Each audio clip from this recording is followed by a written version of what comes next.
بسم اللہ الرحمن الرحیم۔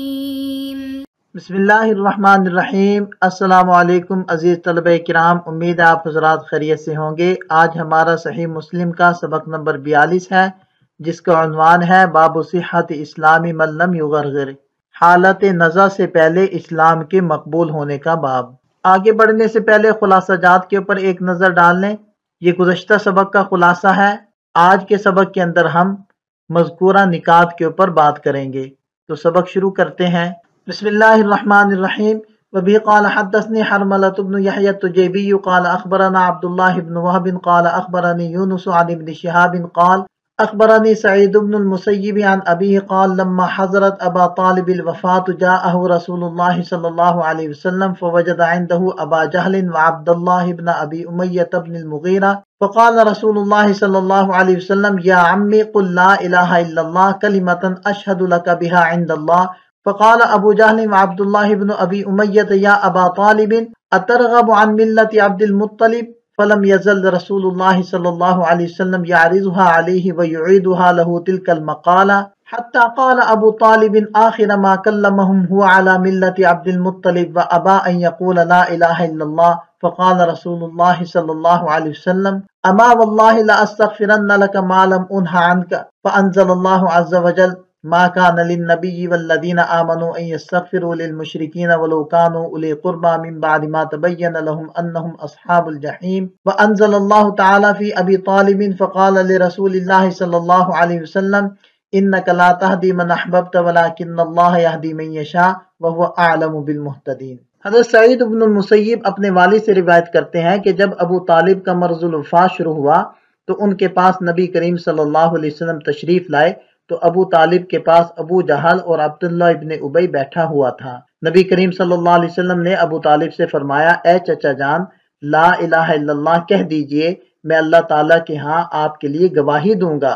یہ سن کر ابو جہل اور عبداللہ ابن ابی دونوں کہنے لگے کہ اے ابو طالب کیا آپ عبد المطلب کے دین سے پھر جاؤ گے؟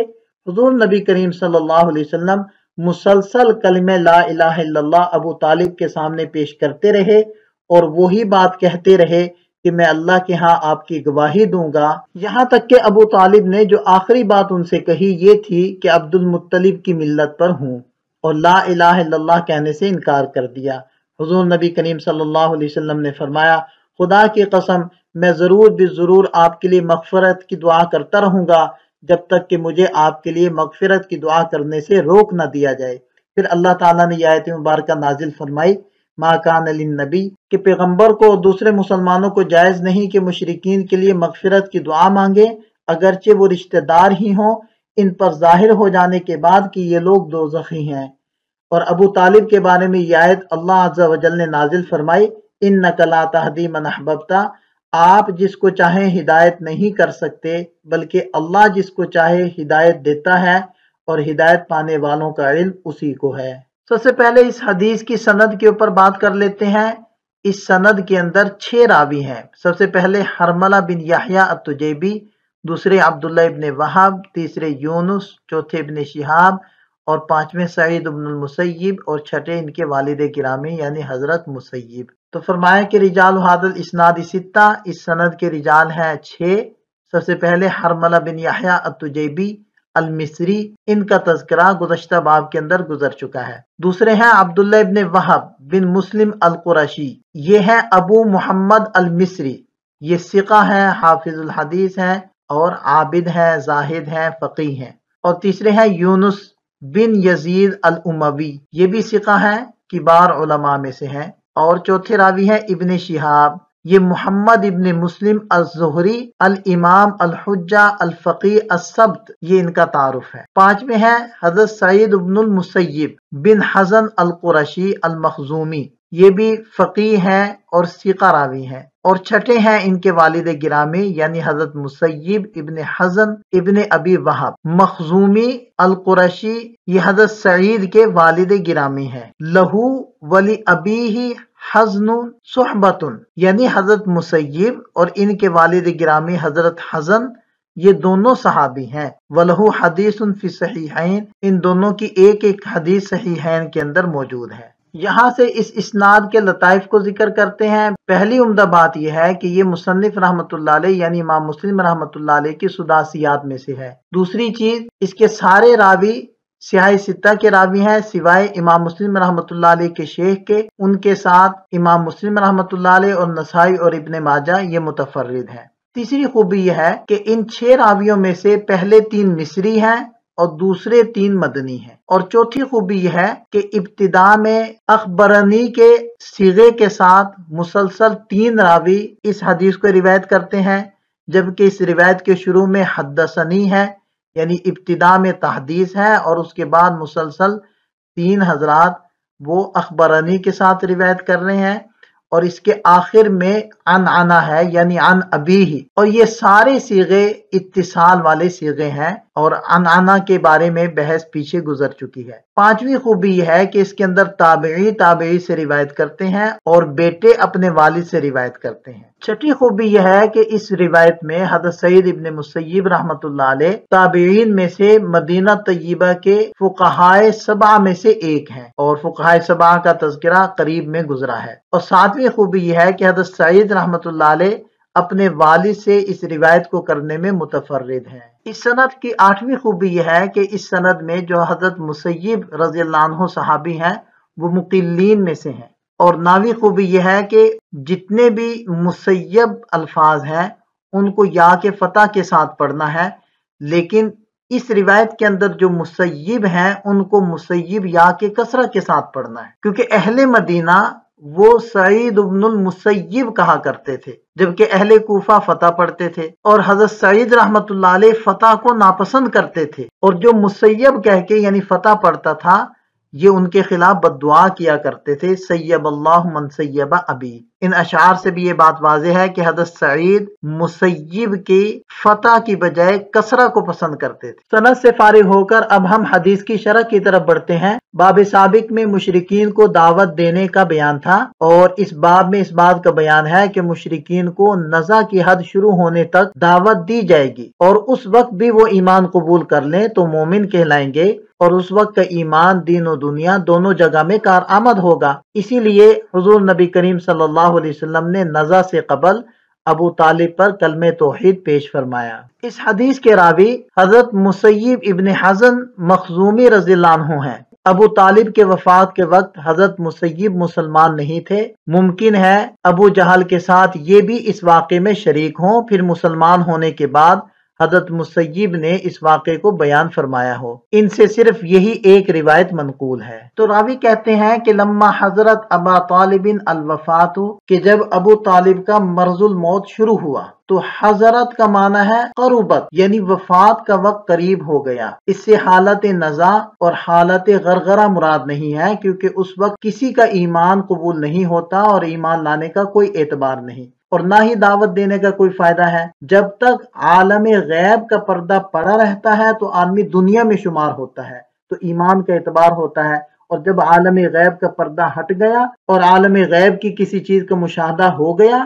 پھر کسی عمل کا کوئی اعتبار نہیں۔ تو حضور وفات کا مطلب یہ ہے کہ جب ابو طالب کی وفات کے دلائل اور علامات ظاہر ہونے لگیں۔ بقیہ ابو طالب کون ہے؟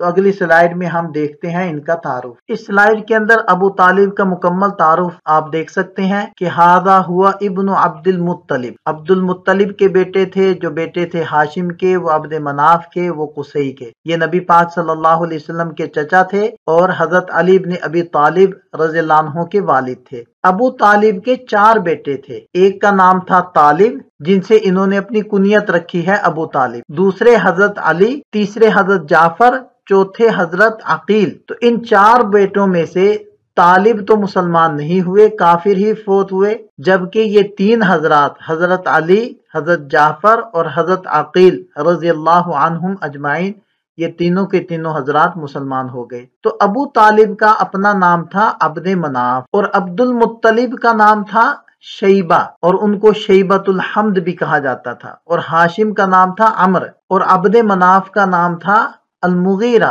اور قصی کا نام تھا زید۔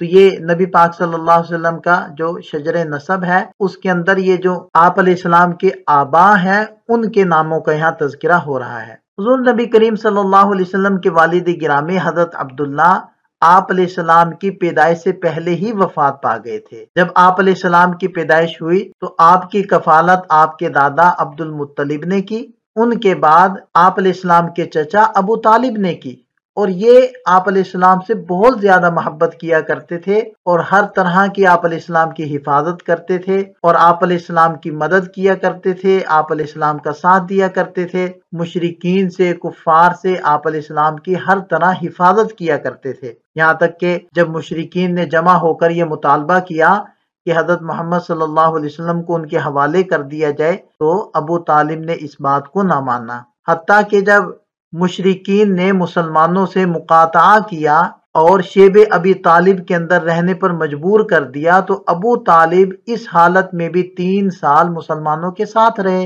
اور ابو طالب نبی پاک صلی اللہ علیہ وسلم کی سچائی کو خوب اچھے سے پہچانتے تھے اور قریش کو کہا کرتے تھے کہ تمہیں پتہ ہے کہ حضرت محمد صلی اللہ علیہ وسلم نے کبھی جھوٹ نہیں بولا، اور اپنے بیٹے حضرت علی کرم اللہ وجہہ سے ارشاد فرمایا کرتے تھے کہ تم ان کی اتباع کرو، یقیناً یہ حق پر ہیں، لیکن یہ اسلام میں خود داخل نہ ہوئے اور کلمہ لا الہ الا اللہ انہوں نے نہیں پڑھا، اور اسی حالت پر باقی رہے یہاں تک کہ وفات کا وقت قریب آ گیا تو نبی پاک صلی اللہ علیہ وسلم اس امید پر ان کے پاس تشریف لائے یا اس حرص سے تشریف لائے کہ شاید یہ مسلمان ہو جائیں، لیکن وہی ہوا جو اللہ کی تقدیر میں لکھا ہوا تھا، اور جو اللہ کی تقدیر میں لکھا ہو اس کے مقابلے میں کسی کی حرص یا کسی کا اقتدار وہ کچھ بھی نفع نہیں دیتا۔ ابو طالب کی وفات ہجرت سے کچھ وقت پہلے ہوئی، اور اس وقت حضور نبی کریم صلی اللہ علیہ وسلم کی عمر مبارک 49 سال 8 ماہ اور 11 دن تھی،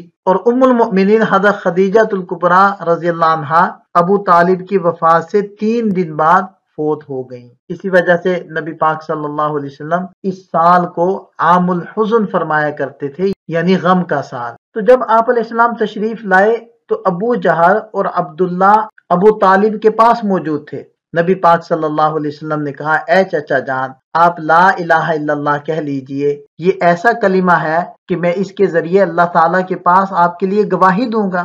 یہ جو ظالم تھے ابو جہل اور عبداللہ ابن ابی امیہ، انہوں نے کہا، اے ابو طالب، کیا تم عبد المطلب کے دین سے انحراف کر رہے ہو؟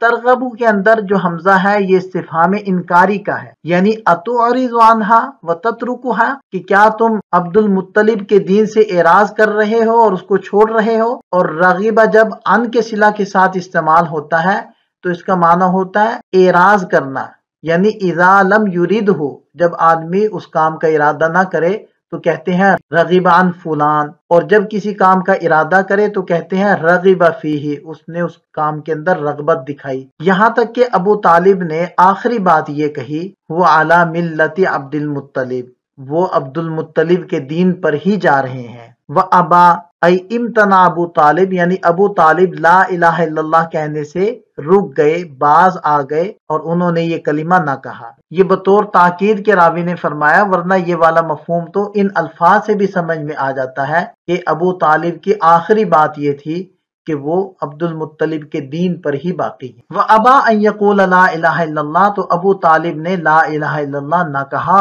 تو نبی پاک صلی اللہ علیہ وسلم نے ارشاد فرمایا، اللہ کی قسم میں آپ کے لیے استغفار کرتا رہوں گا جب تک کہ مجھے آپ کے بارے میں استغفار سے منع نہ کر دیا جائے۔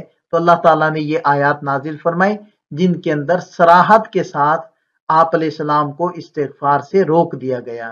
تو اللہ تعالیٰ نے ارشاد فرمایا، اِنَّکَ لَا تَهْدِی مَنْ أَحْبَبْتَ، آپ جس کو چاہیں ہدایت نہیں دے سکتے، یعنی اللہ تعالیٰ جس کو رسوا کرنے کا ارادہ کر لیں آپ اس کو ہدایت نہیں دے سکتے۔ مطلب یہ ہے کہ حقیقی ہدایت، اور حقیقی ہدایت کسے کہتے ہیں؟ طاعت پر قدرت کو پیدا کر دینا، ہدایت کو قبول کر لینا، یہ صرف اللہ تعالیٰ کا اختیار ہے۔ اور وہ ہدایت جو اللہ تعالیٰ کے غیر کی طرف بھی منسوب ہوتی ہے اس سے مراد ہوتا ہے رہنمائی، جیسے کہ اللہ تعالیٰ نے ارشاد فرمایا وَإِنَّكَ لَتَهْدِي إِلَى صِرَاطٍ مُسْتَقِيمٍ، تو یہاں ہدایت سے مراد رہنمائی کرنا ہے، یعنی ترشد و تبین، جیسے قرآن پاک میں دوسری جگہ ہے لِتُبَيِّنَ لِلنَّاسِ مَا نُزِّلَ إِلَيْهِمْ، آپ دوسرے الفاظ میں اس بات کو یوں سمجھ لیں کہ ہدایت کی دو قسمیں ہوتی ہیں، ایک اراءۃ الطریق، دوسرا ایصال الی المطلوب، یعنی ایک ہوتا ہے کہ مطلوب تک پہنچانا، دوسری قسم ہوتی ہے کہ راستہ دکھا دینا۔